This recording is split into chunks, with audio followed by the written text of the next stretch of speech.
மனுஷர்கள் நம்மை எரிந்து பேசலாம், மனுஷர்கள் நம்மை தூக்கி எறிந்து பேசலாம். நம்முடைய வாழ்க்கையில கர்த்தரோடு எப்படி இருக்கிறோம் என்று தெரியாதபடிக்கு ஒருவேளை நம்மை குறித்து தரக்குறைவாய் அவர்கள் பேசலாம் அல்லது எதிர்த்து நிற்கலாம்.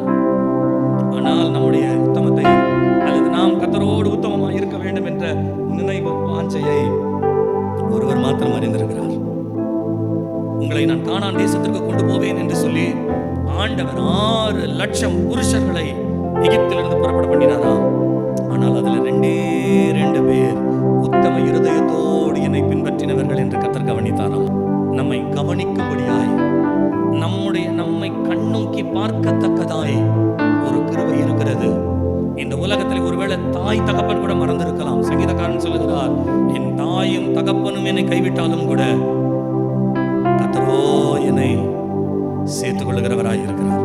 அப்ப யார் என்னை கைவிட்டு, யார் என்னை மறந்தாலும் சரி, மறக்காத ஒருவர் இருக்கிறார்.